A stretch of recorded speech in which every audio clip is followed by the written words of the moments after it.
This is College Algebra, section 2.1. We're going to cover some quadratic equations. So we did a quick refresher over some linear things last time.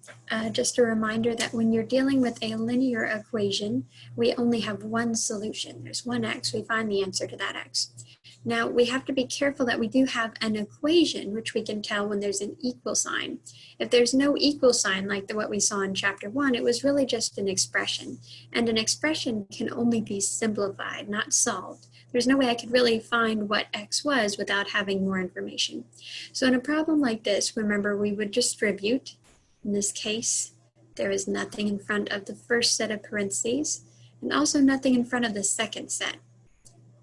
There is that ninja number, but distributing a 1 just keeps those same numbers. So we skip straight to combining our like terms. 8 plus 5 makes 13. Remember, it's still just x, not x squared. Minus 5 plus 1 would be minus 4. And that's as far as you can go. I know I get a lot of students, it's tempting to try to set it equal, and they add the 4 and they get excited. But the answer is not 4/13 because we don't know that it's equal to 0. It didn't tell us that. So this is as far as we can go. There are no solutions to this. So in this one, we do have the equal sign. It's an equation. So we use the properties of equality that say as long as we do the same thing to both sides of the equation, then it's true. Remember that we're working backwards to try to solve for the mystery number x. So in order of operations, we would put together multiplication and division before addition and subtraction. Since we're working backwards, we have to do just that. We have to go and see what would have been the x if I had first multiplied by 8 and then subtracted 5. So working backwards, I would instead add the 5 to undo that step. That would tell me that 8 times that mystery number x would have been equal to a positive 5, which means that if I undo the multiplication with a division, I get an uneven number, a non-integer, the fraction 5/8. Fractions are almost always preferred to decimals because decimals almost always need to be rounded in some form or fashion.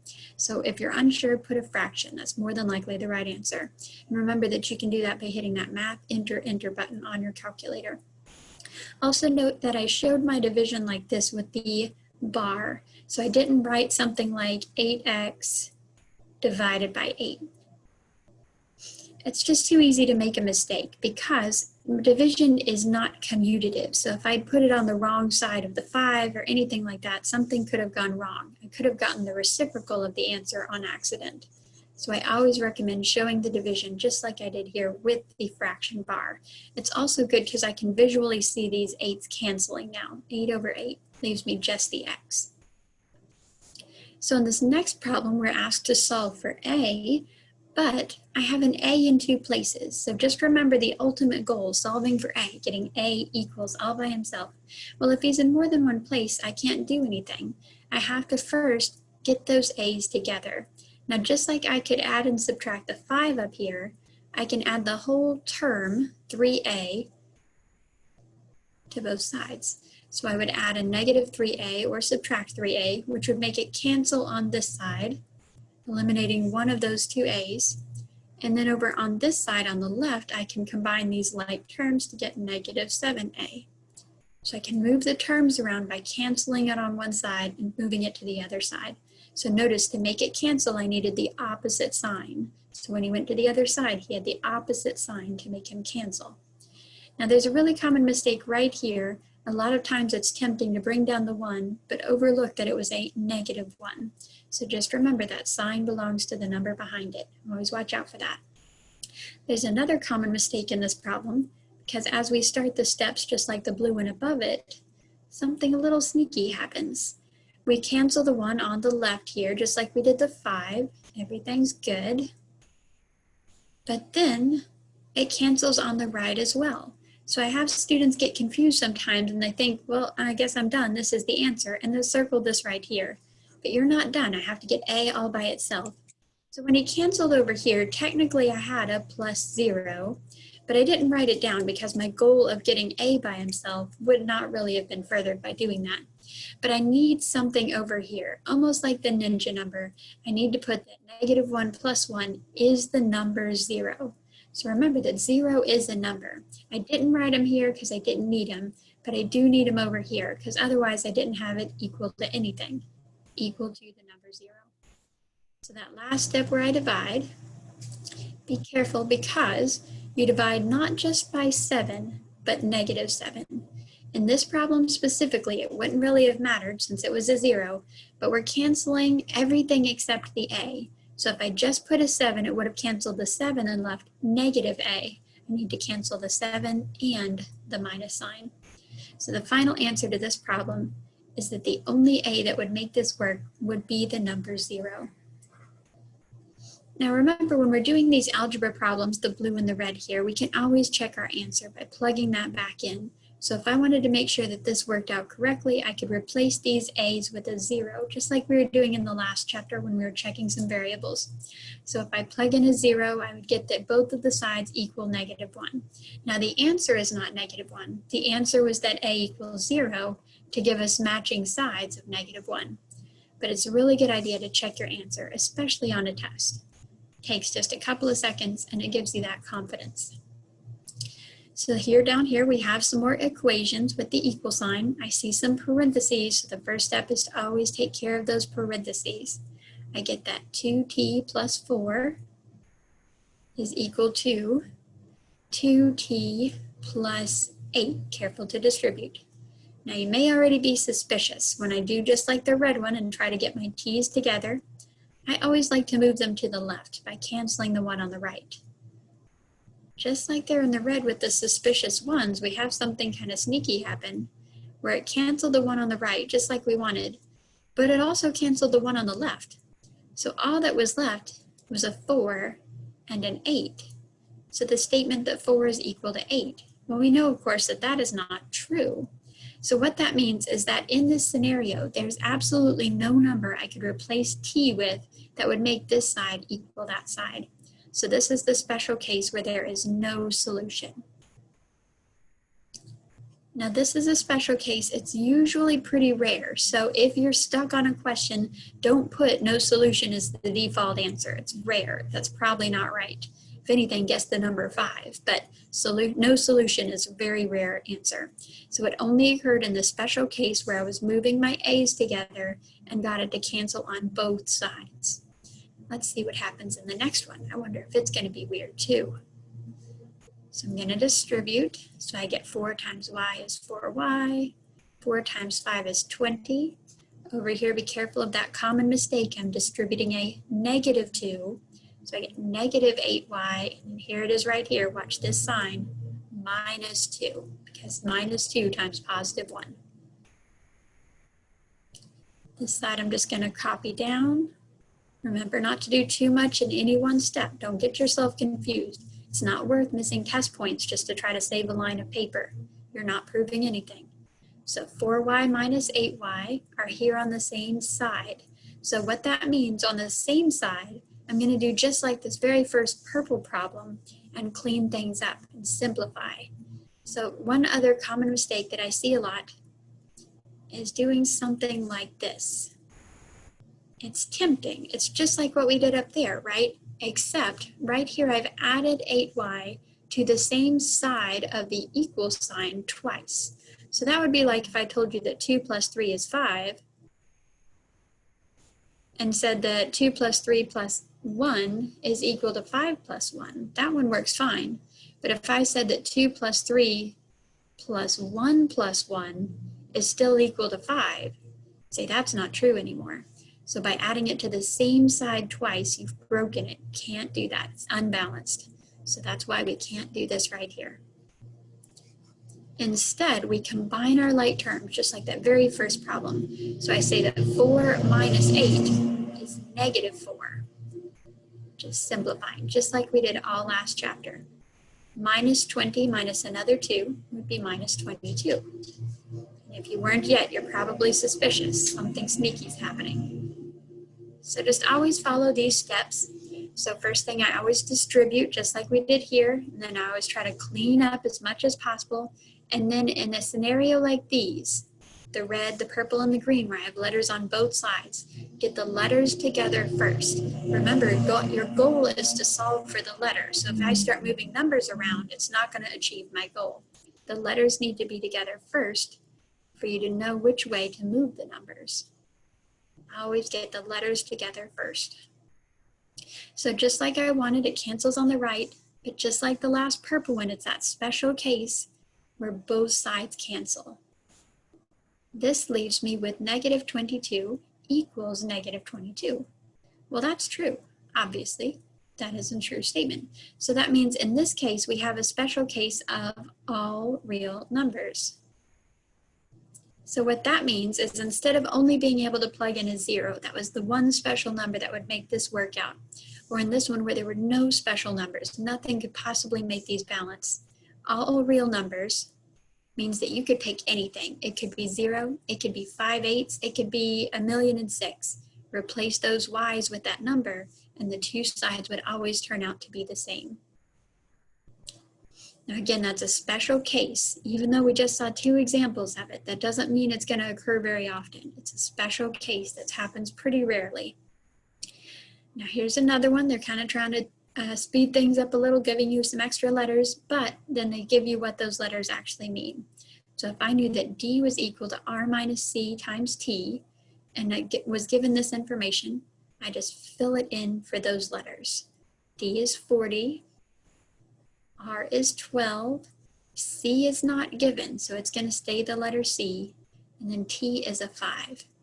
Now they did something a little bit sneaky. We're used to seeing the number that we need to distribute in front of the parenthesis, but the fact that this 5 is touching the parenthesis means that it's being multiplied. He needs to be distributed. So it's not about front or back, it's touching. So see how the 2 is touching, the 5 is touching.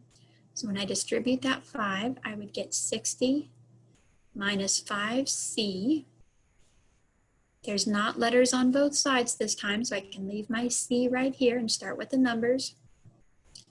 I know that I want to move the 60 this time, not the 40, because my goal was to get C by himself. So I'm moving things away from the C, the 60 and the 5. It's going to give me that negative 20 equals that negative 5C. Careful not to drop that negative. And here it is, that last step, just like I was saying up here, we have to be careful to divide not just by 5, but negative 5. If I only divided by a 5, then I would get a negative C, and that wouldn't be done. I wouldn't have solved it. So I have to divide by negative 5. That will cancel the number 5, and the 2 negatives will cancel to become positive C. Then over here, negative divided by negative is positive, 20 divided by 5 is 4. So in this case, 4 is the only possible number that would make this work out. Since this one was a little extra hairy with all those letters, let's just double check things. So let's make sure that 12 minus 4 times 5 does indeed work out to be 40. 12 minus 4 is 8, and sure enough, 8 times 5 is 40. So we can always check those answers, and that's a really good idea, especially on the test. Now in these problems, it asks us to solve for y, but it starts out with an x and a y, so it's a little bit sneaky.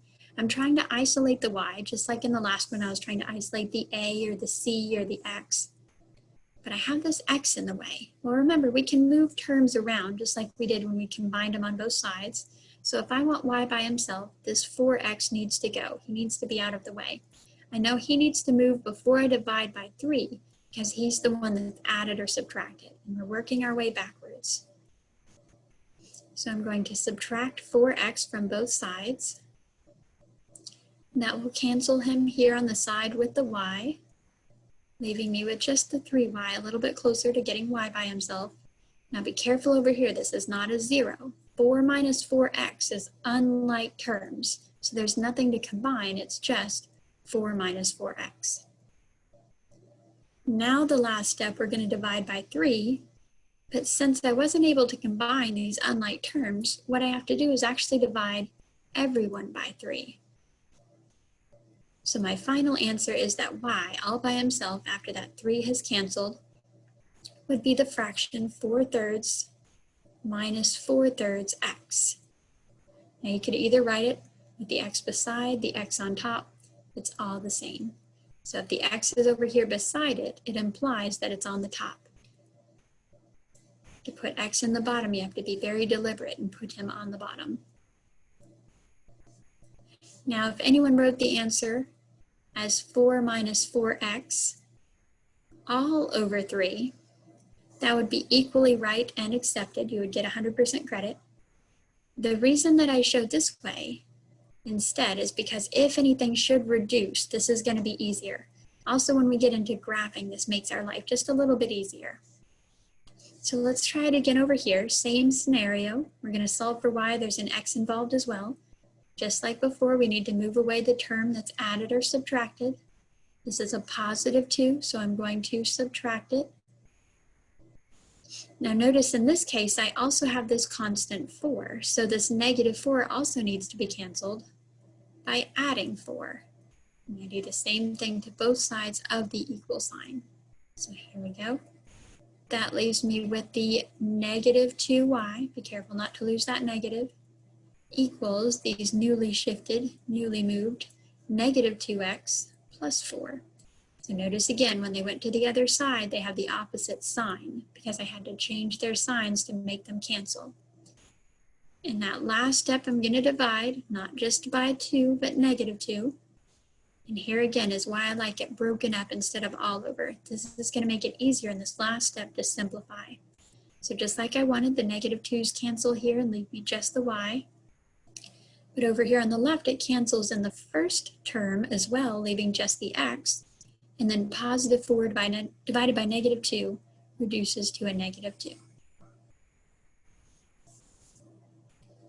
So problems like this come in handy, especially if you're in a science class where you're doing an experiment over and over, where you have how they fit together, but every time you want to find what one particular variable is. Well, rather than solve it every single time you run the experiment, you can just manipulate the equation so that you can get the information you need right away. I know sometimes it's a little bit tricky when you don't really understand the purpose of it. So those were the linear equations. Next we step it up a degree, literally, into quadratic equations. Now quadratic equations, it gets a little bit sneakier because there are now 2 solutions. The highest degree, the degree of the polynomial, always indicates the number of solutions. So in a quadratic with a square, we get 2 solutions. But also, we have to be careful. I can't just isolate the variable like I could in every problem here. If I have a scenario like this, look, all 3 terms have an a. So that's where we end up with the factoring. That's why factoring was important to review on last chapter. So in this one, I have just a single term with an x, just this one right here. So theoretically, I could isolate the variable just like we were doing in the last problems. These numbers get kind of big. Let me double check that. 589 and 36 makes 625. So that would give me that 25x squared equals 625.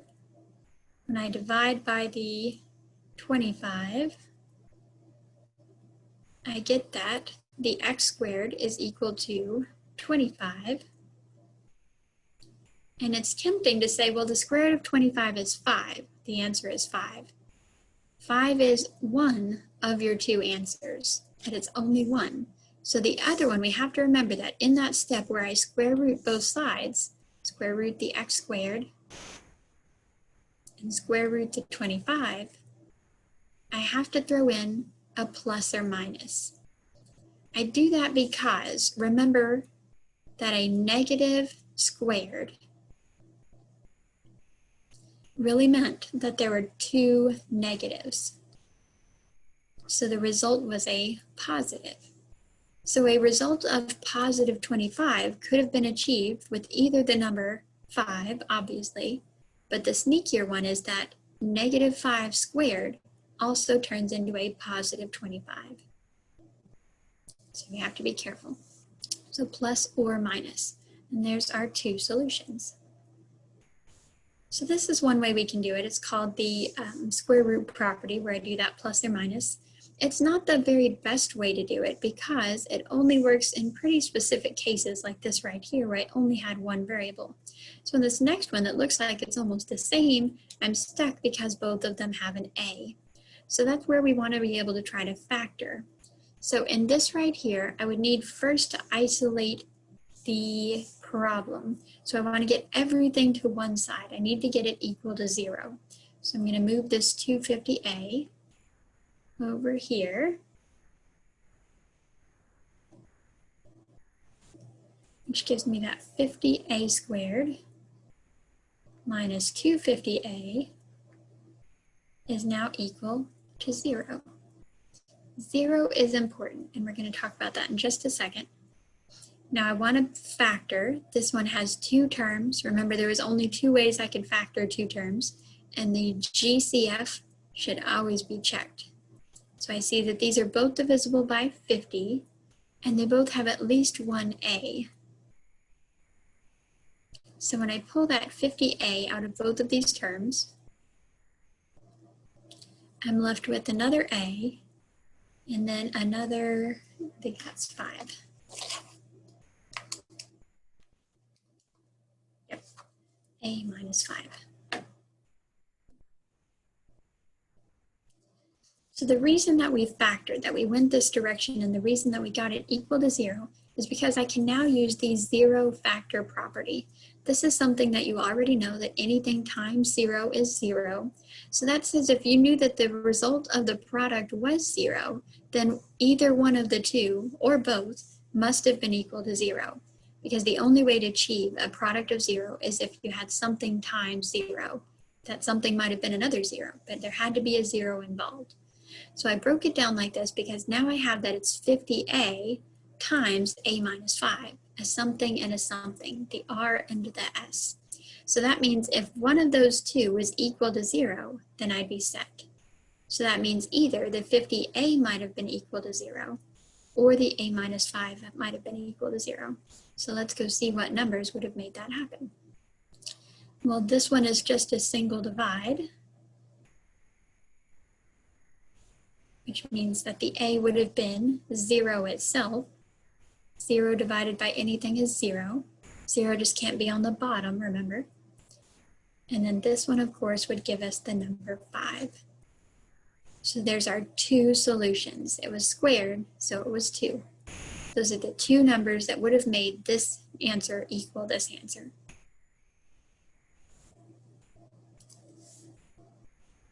So here's one that's already factored for us. So if I wanted to use that principle of zero products, then I would factor a problem just like this. And then just like we did in green, I would set each factor equal to 0. So maybe the 8x minus 5 was equal to 0. Or maybe the 5x plus 1 was equal to 0. So let's go see what numbers would have made that happen. You get a little bit of fractions going on, but don't panic because you've got your handy dandy calculator.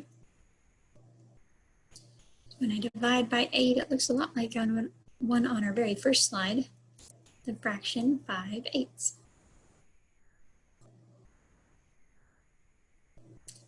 This one again gives us another fraction.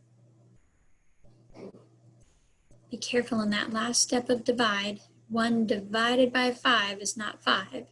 So the answer to this one would be -1/5.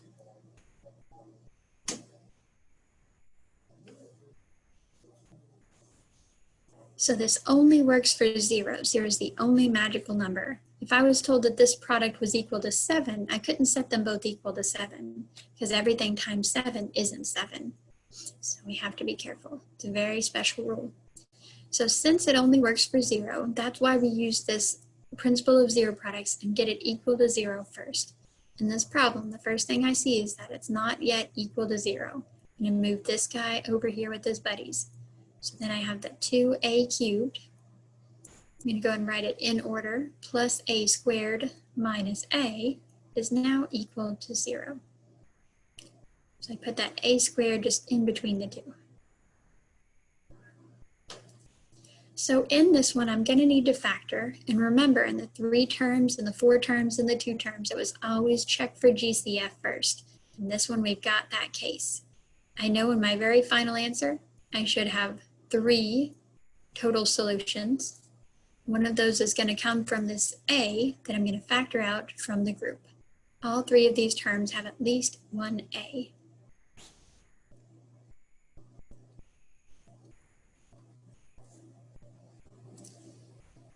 So remember, I said it's really easy to kind of forget about this guy. So I'm going to go ahead and set him equal to 0. He's one of those factors. Well, that one's already solved. So that means one of our 3 possible answers is 0 itself, which should kind of make sense because 0 to any power times anything is 0, minus 0 is 0, equals 0.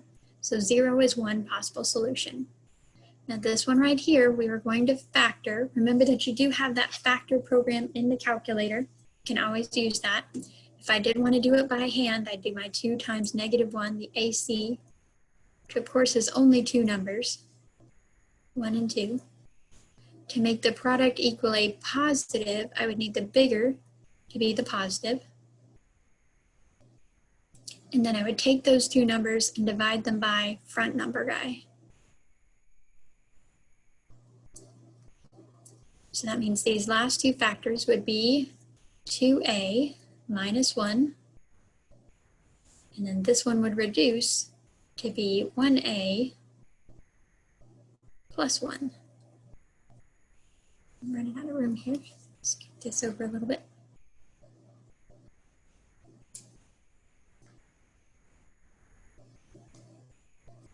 Okay.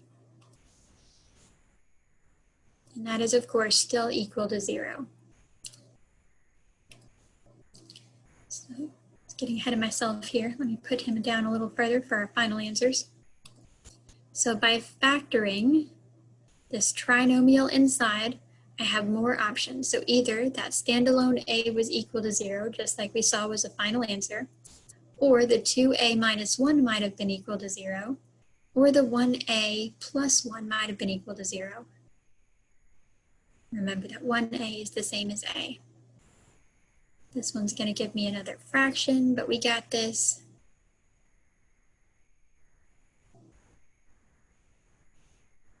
Which means my second option would be the fraction of 1/2.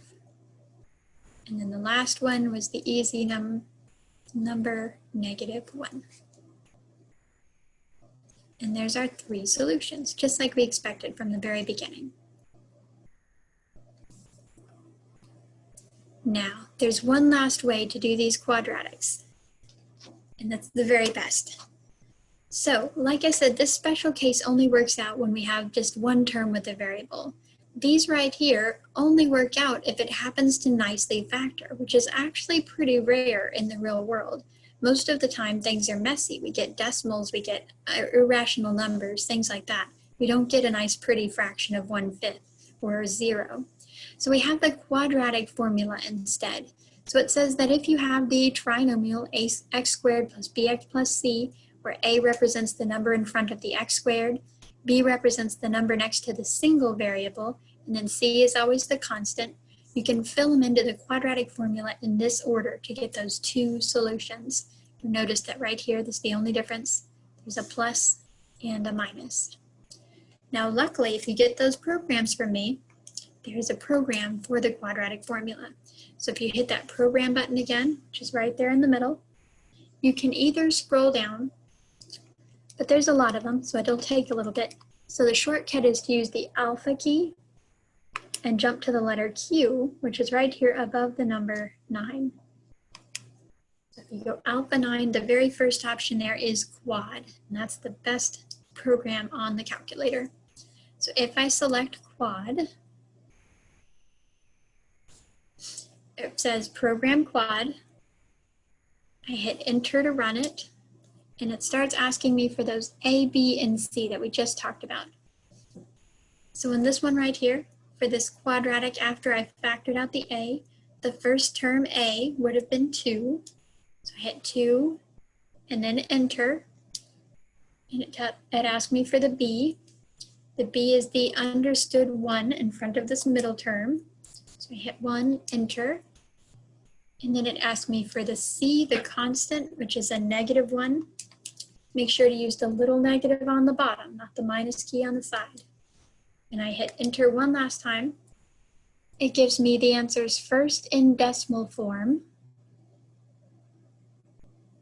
And then when I hit enter one more time, it gives me those answers in exact form. So the answers of 1/2 and -1, just like we got right here. Now notice it didn't give me that third one. It can only handle quadratics. So I had to take care of this by myself with my human brain, but it helped me with this step of factoring and solving. It saved me from missing a sign. Now this program works for any trinomial, and it actually would have worked for these two as well. It works for any quadratic. So like I said, we had to take a step to make this power of 3, okay, that wasn't a quadratic, up into a single letter and a quadratic.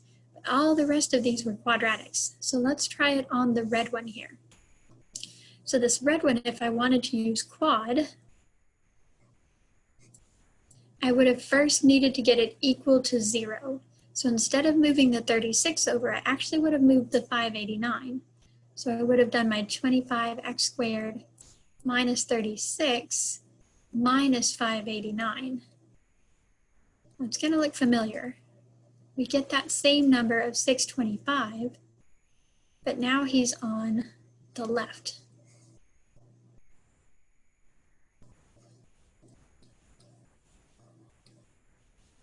So we have to get it equal to 0 to use quad.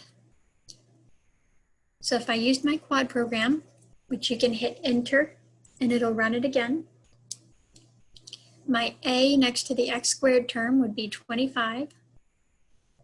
My b next to the single x, this one does not have a single x. That term is missing. There are 0 single x's. And my c was that constant of -625. Be careful, you do need the negative.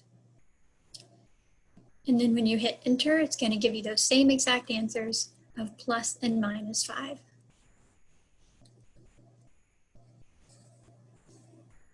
If we wanted to try it on this green one right here, we could do that as well, but we would have to first get it equal to 0, just like we did right here.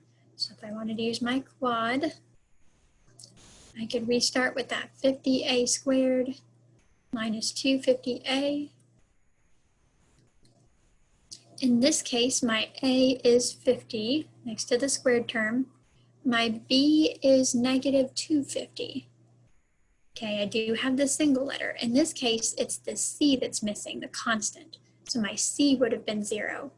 And when you hit enter, it gives you that the answers were 0 and 5. So it gives you those same exact answers, quick and easy. So let's practice some more with these last few.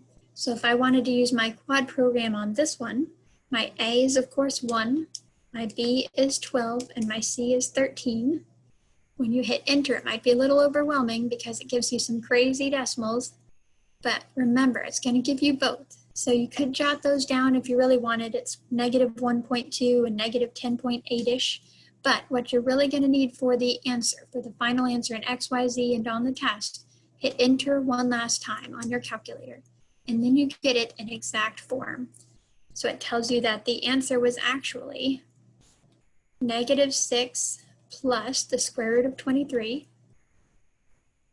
and -6 minus the square root of 23. And it looks kind of symmetrical like that because it was running this quadratic formula where it had that plus or minus. So if you typed that in as a decimal, you would get the -10.8 and the -2, I forgot what it was. So this is what you want, that exact form. So even if it's big messy fractions, the calculator will work. Hit enter one more time. Let's run it again and type in these fractions. 1/12, 1 divided by 12. Put it in just like that. 1/3 and 1/4.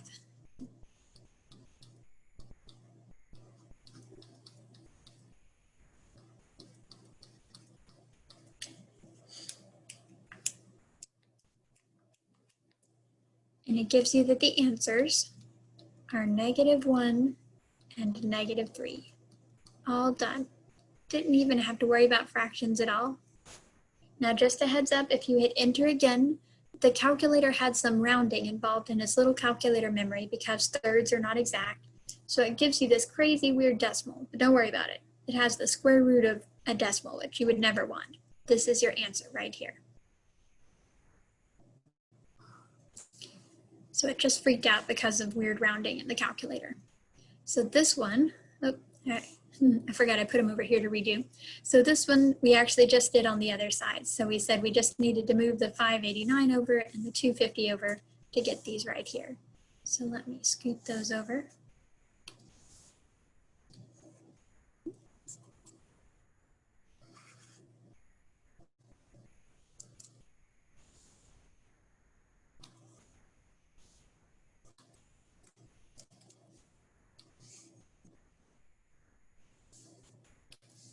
Almost an A. And then on this one, we did it down here. So I will scoot that over.